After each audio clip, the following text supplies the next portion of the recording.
Hello everybody, it's me, the YouTuber who made this What If, and no one else has made it, so I own this completely. Anyone tries to make another one like this, you have to ask me. If you don't, if it's similar to mine, I'll copy strike you. Okay, by the way, this is my art. I don't own this. Credits to the, to the creator, and also back to, not to the story. After the break, and they pretty much they went to class. Aizawa announced the sports festival. They were somewhat hesitant, somewhat not. Aizawa still explained that they need to do this, or they will signal the villains, or they will make a message to the villains that they can be easily defeated. And by the way, I'll have to speak louder, so if you're wearing headphones, don't wear them very close to your ears, okay? But actually put the volume down, okay? And also, sorry for the music. My mom is just, doing a thing. We're Hispanic, so she likes this kind of music. Sorry. By the way, you subscribe to this guy. He's pretty good. And also sorry for that. By the way, back to the story. After they got, into their, gym uniforms, they were, put. It's the same thing happens in canon until the part, Bakugo instead of Bakugo getting caught up to, to do a speech, it was Izuku, or Deku, some would call him. And pretty much what happened next was that he gave an inspirational speech. What he said, I mean, Midnight called him up. He said his speech was, it doesn't matter what kind of quirk you have, as long as you use it for good, it can be a good quirk. It doesn't matter what happened to you. All you have to do is believe in yourself and be a good person. It doesn't matter what you might have done in the past or anything like that. You can still right or wrong. And everyone in the crowd cheered for them, and people who didn't like. Sorry for, pausing right there. My sister came in the room, so that's why I paused. And also back to the story where, after the speech and everyone cheered for them, then Midnight did the same thing as in canon, where she spun that little thing, where she spun the thing and it landed on, the race. They were all shoved into that tiny room. I don't even know why they even put that in the room. Not my problem. Plus, back to the video. After they were shoved into the room, Todoroki still did when the match when the race started. Todoroki still froze the ground, and also, but Izuku he escaped very, very easily. All he did was since he had, since he was as powerful as a SkullCrawler, and he was pretty much had one for all, he was able to break through with no problem, and he was able to race all the way to the, he was able to run all the way to the, he was able to catch up with Todoroki, and pretty much with the robots, he didn't even care about them. He just ran by them, and with the landmines, with everything else, he just passed through it all. By the way, he also got more control over his form. He became into this SkullCrawler. Plus, sorry that I'm not using the other one down there, but I kind of need this because he's not a fully grown. Plus, also one more thing, that's gonna be for something in the future. All right. Pretty much, what happened next? He pretty much used that, and he used that form. By the way, SkullCrawlers, they can jump high and pretty far, so he used that. He used the SkullCrawler's SkullCrawler's strength, strong legs. Strong arms, and made himself. He threw himself all the way. He threw himself halfway, then he did it again. And then he completely cleared it, and then to the landmines, he turned his skin into the SkullCrawler's skin, making it very hard to, not his skin, more like the part of his skull. it's the toughest part of his body. I'm just gonna say that, and he can spread that across his body. But it cannot take too much damage. We're not yet.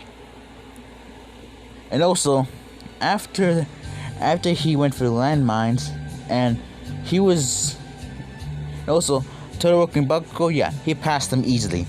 He ran past them. He won, and pretty much he still got 10 million points. Everyone still.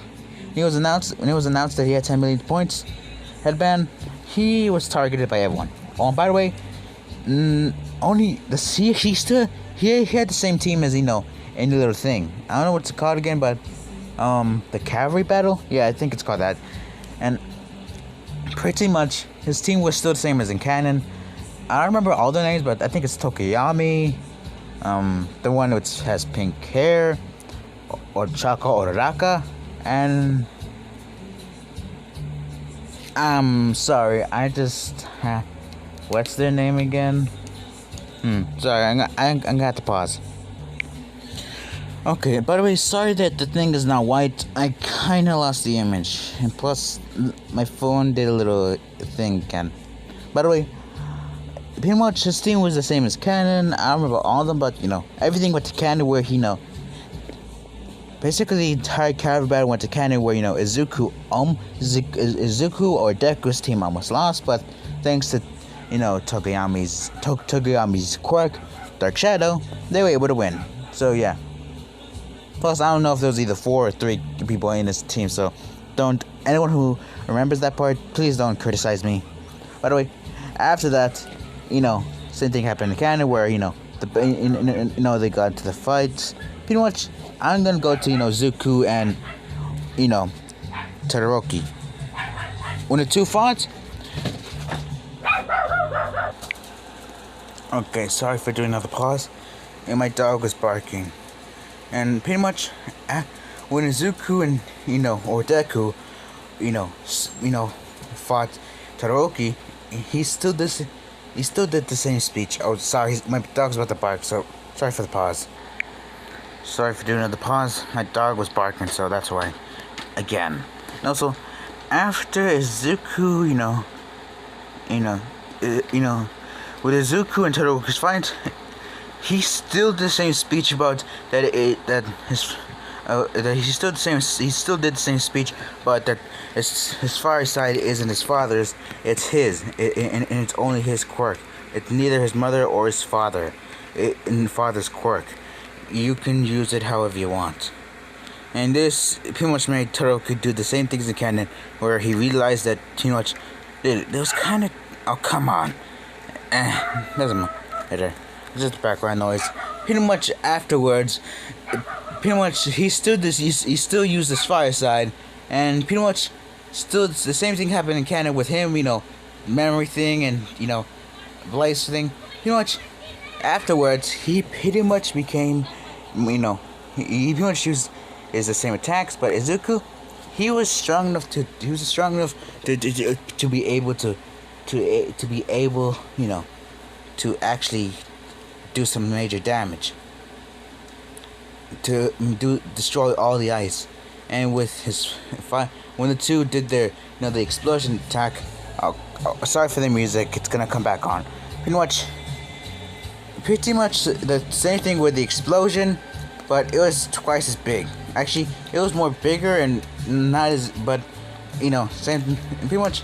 And except for Izuku, instead of Izuku getting launched out, it was Todoroki. Izuku used his, he turned both his arms into the SkullCrawler and dug him into the ground, making himself able to stick and making himself able to stay in the arena while Todoroki was not able to. And pretty much with now Bakugo, when Midnight announced Izuku the winner, or Deku, and then now to Bakugo and Deku's fight. Now I'm just gonna say Deku now, okay? For anyone who likes the name better. Pretty much now to their fight, and Midnight said start, and pretty much they fought. When they were fighting, Bakugo still attempted to blow up Deku. It didn't work. He was able to tank all of them, but you know, Bakugo being Bakugo, he was still being stubborn, and plus they were actually stronger. Izuku was still barely felt it. His skin was still tougher than, you know, a normal SkullCrawler. And also, but it was still as tough as a SkullCrawler. Pretty much what happened next was that Deku, so obviously in Izuku again, Deku pretty much was able to defeat him, but it took a while. Deku was still able to beat him, but after the fight, Izuku was panting heavily. He was tired. He had to fight harder than hard. He had to fight really hard, but not as hard as when he had to fight the Nomu. Pretty much, he was still panting though, because he was tired from the other fight and the other ones. The other fight. Pretty much he won. He got first place, and you know, and pretty much afterwards, he was the, you know, given the number one, you know, thing. And afterwards, he pretty much celebrated with his mom. His mom was proud that he was able to win. And one more thing, I'm also a shipper, so there's also gonna be a ship in here.